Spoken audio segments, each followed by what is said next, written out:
Ce dimanche, vivez le tout premier marché de Noël du département de la Haute-Saône. Rendez-vous dans le parc du château de Ré-sur-Saône de 11h à 18h pour un marché chaleureux avec artisans, producteurs locaux, food trucks, bars à vin et boissons chaudes.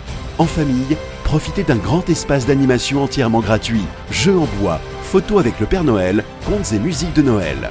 Et toute la journée, visite du château et balade en calèche pour plonger dans la magie de Noël. Le marché de Noël du département, c'est ce dimanche à Ré-sur-Saône. Comtoise Radio, l'actu dans les Vosges saunoises, Jean-Pierre Poinceau. Bonjour, mercredi c'est un transport inhabituel qui a traversé Luxeuil-les-Bains, convoi exceptionnel, camion plateau transportant la carlingue d'un avion de tourisme direction le lycée Lumière sur le site de Beauregard. Cet avion a été acheté pour le BTS aéronautique. Marie-Pierre Pétola, directrice déléguée aux formations professionnelles au lycée Lumière de Luxeuil. Le but de cette opération, c'est de fournir à nos étudiants un objet pédagogique pour qu'ils puissent apprendre à évoluer sur un aéronef. Et donc c'est un Robin 400 que nous avons acheté dans un aéroclub, l'aéroclub d'Amiens, et qui est venu jusqu'à nous par les airs parce qu'il était en fin de potentiel. Les étudiants l'ont démonté, décroisé sur la base aérienne, puisque le colonel a gentiment accepté qu'on utilise l'espace aérien militaire et un hangar pour pouvoir démanteler cet avion. Et donc il est transporté aujourd'hui, acheminé jusqu'au plateau technique du lycée Lumière pour pouvoir servir à nos étudiants. Et il a été transporté par des élèves du lycée Fertet, qui sont des élèves en formation transport. À Tézan et Trois-de-Fontaine, entre Lure et Villers-Sexel, une série de vols a eu lieu dans la nuit de mardi à mercredi. Vers 3h du matin, des individus se sont introduits dans la mairie où se trouve aussi l'agence postale. La serrure a été fracturée et l'argent du coffre-fort a été dérobé. Un peu plus loin, au garage Peugeot, plusieurs pots catalytiques entreposés dehors ont également disparu.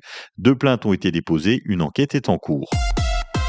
L'Agence régionale de la santé fait le point sur les bons gestes pour éviter les intoxications au monoxyde de carbone, un gaz invisible et très toxique produit par les appareils à combustion quand ils fonctionnent mal ou quand les logements sont mal ventilés.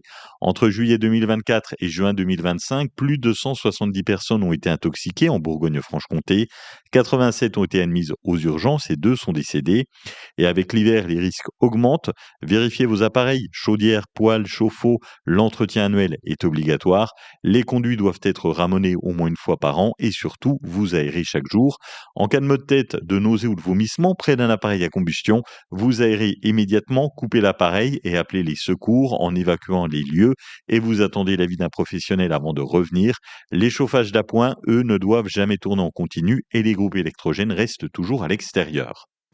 La campagne de vaccination contre le papillomavirus et les méningites commence dans plus de 330 collèges de Bourgogne-Franche-Comté. Près de 100 000 élèves de la 5e à la 3e peuvent être vaccinés directement dans leur établissement. Les familles complètent l'autorisation en ligne avant la fin de l'année. La vaccination HPV est recommandée pour tous les jeunes de 11 à 14 ans. Elle protège jusqu'à 90% des infections pouvant évoluer vers des lésions précancéreuses ou des cancers. En France, 500 à 600 cas sont recensés chaque année avec 10% de mortalité. Les adolescents restent les plus exposés. Les parents peuvent donner leur autorisation depuis le site vaccinationcollège-bourgogne-franche-comté.fr. Ce samedi, de 9h à 21h, se déroule le marché de la Saint-Nicolas. C'est au lycée Sainte-Anne-Saint-Joseph de Lure, un événement organisé par les élèves du Bac Pro métier de l'accueil, dont fait partie l'ENA. Alors le but, c'était d'organiser un événement pour pouvoir développer des compétences dans tout ce qui est bénévolat, etc. Et après, notre but, c'est de reverser l'argent à l'association L'Extraordinaire 21. L'association œuvre pour l'insertion professionnelle des jeunes atteints de la trisomie 21 et au programme de ce marché solidaire. Alors on va y retrouver des artisans qui font tout main, donc le miel, des sculptures en bois, la broderie, la vannerie, la gastronomie. On va y retrouver aussi des bijoux. Le marché de la Saint-Nicolas, c'est ce samedi de 9h à 21h au lycée Sainte-Anne-Saint-Joseph de Lure. À Luxeuil, les manufactures Bayer KF organisent leur grande braderie d'hiver ce samedi, porte ouverte de 9h à 18h ou 10 rue des Attelots. Vous y trouverez une large sélection d'articles fabriqués sur place, draps brodés, peignoirs, oreillers, polos. Les remises annoncées vont de 20 à 50%, une opération annuelle très attendue pour profiter des produits de la maison RKF à prix réduit. Cet après-midi, le ciel est gris, nous avons 7 degrés maximum, 7 de Sceaux à Fougerolles en passant par Baudaucourt et Luxeuil, 7 à Liévent, Lure et Fémont, 7 degrés à Saint-Loup-sur-Semouse. Demain, des nuages, un petit peu de pluie, 5 degrés, l'après-midi un temps sec avec de rares apparitions du soleil et nous ne dépasserons pas les 5 degrés. Bel après-midi.